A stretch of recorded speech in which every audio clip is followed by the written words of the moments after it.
Now, the UN says that Africa's public debt stood at $1.8 trillion in 2022. That's an increase of 183% since 2010. African nations now spend more money on servicing interest on their debt than health or education.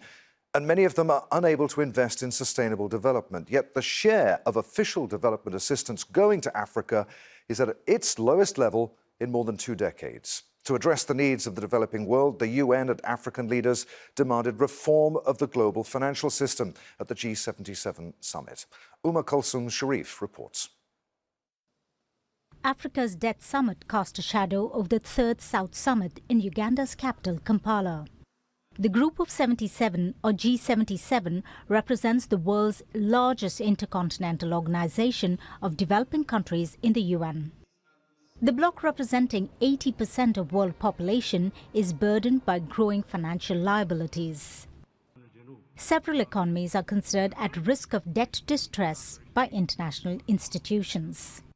UN Secretary-General Antonio Guterres addressed the inaugural session. He criticized outdated financial agencies, saying they fail to provide a safety net for developing countries in distress. Financial institutions and frameworks created after the Second World War still largely correspond to the power relations and the global economy of that time. They must be reformed so that they are truly universal, reflect with justice the realities of today, and are much more responsive to the needs of developing countries. The theme of the summit was to help reduce the widening gap between rich and poor nations. A UN agency says African debt has been rising at a rate that's constraining its growth. The World Bank has sounded an alarm over the continent's prospects. G77 leaders accuse global institutions of little help and favouring rich northern countries.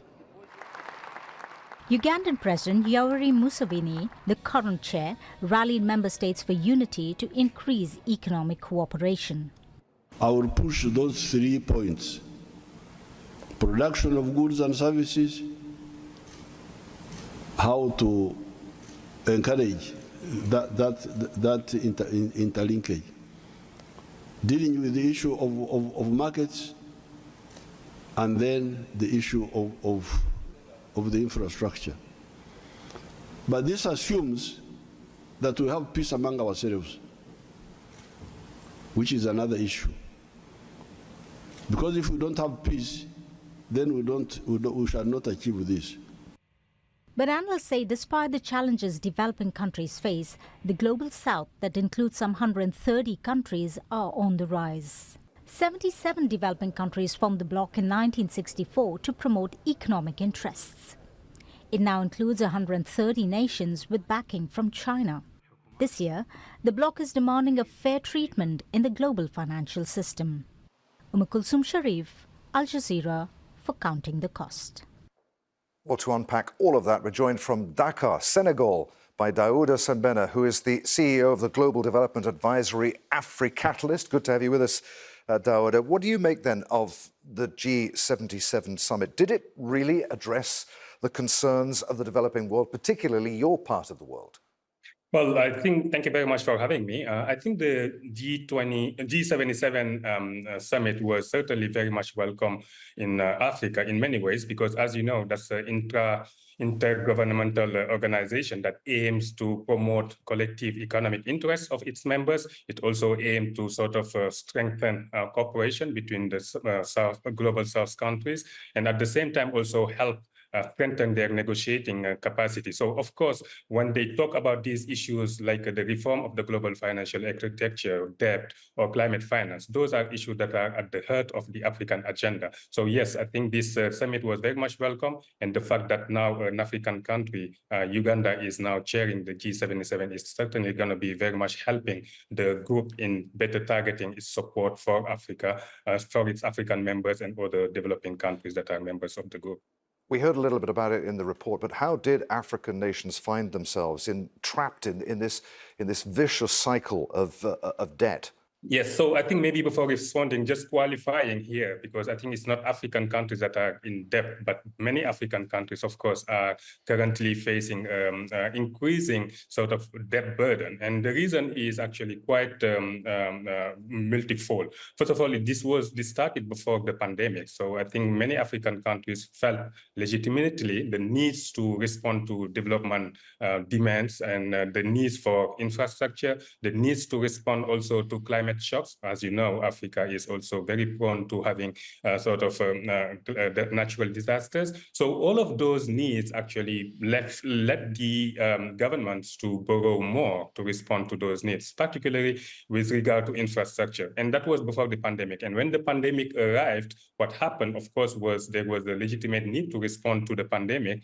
And I think that was also something that pushed the governments to borrow more to be able to sort of relieve their population from the shock of from the impact of the pandemic, and certainly that had a bearing on their burden, on their debt level. And I think also what happened after the pandemic was, of course, the war in Ukraine that also sort of boost and sort of cause some higher energy and food prices that also contributed to higher cost of living. And of course, there also many countries in Africa felt the need to sort of subsidize a little bit, key energy and food products. And of course, that also require borrowing from domestic markets, from international markets, and also from bilateral creditors. All of that actually contributed to the current situation that we see, with debt being quite a big sort of issue and a big challenge in many African countries. You talk about the high cost of living. To what extent is this cycle of debt and the servicing of the debt holding the people of the continent back? Well, I think the high level of debt has very damaging consequences in many ways. First of all, it has some sort of very damaging macroeconomic impact, in the sense that it's actually may lead to some, fiscal policy challenges. It may also create some financial stability risk. And I think this is something that unfortunately many indebted countries or countries that are in debt distress are facing. But it can also have some external impact, in the sense that it can also cause some external stability sort of issues, in the sense that the countries that are very much servicing high debt actually may also face some exchange rate pressure. They also may face some ability to maintain their reserve, the international reserve, at the adequate level. All of that is unfortunately having some very much real human impact, in the sense that the population is bearing the cost of all of those challenges that I talked about. Among Africa's demands is reform of the global financial system and Bretton Woods institutions. Is that a far-fetched notion? I mean, how realistic a prospect is that? I'm not so sure it is far-fetched, because if you look at it, this is a demand that has been made by Africa and many other developing countries from the G77 and others for a long time.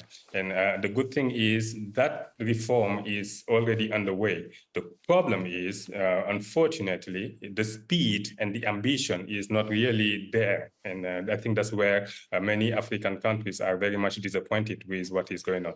You take it, for instance, I think the reform of the Multilateral Development Bank, which is part of the reform of the global financial architecture, has received some momentum recently. I think we have seen institutions like the World Bank announcing very sort of ambitious reform agenda. Of course, they need to deliver for people, for Africa to be very much in tune. And that's not necessarily yet the case, given the slowness of the reform process that I talked about. But this is something that also is something that we see in the debt issue. I think in debt also, the reforms there are very much slow, and this is also something that is really of concern for many developing countries, not just in Africa, but many other around the world that are facing that issue. So yes, I think the call that was made for at the G77 summit for a faster reform of the global financial architecture is very much legitimate, and we are hoping that other bodies, not just the G77, but also the G20, the G7, and the BRICS also would be very much pushing, which they have been doing, but I hope that would translate into concrete progress.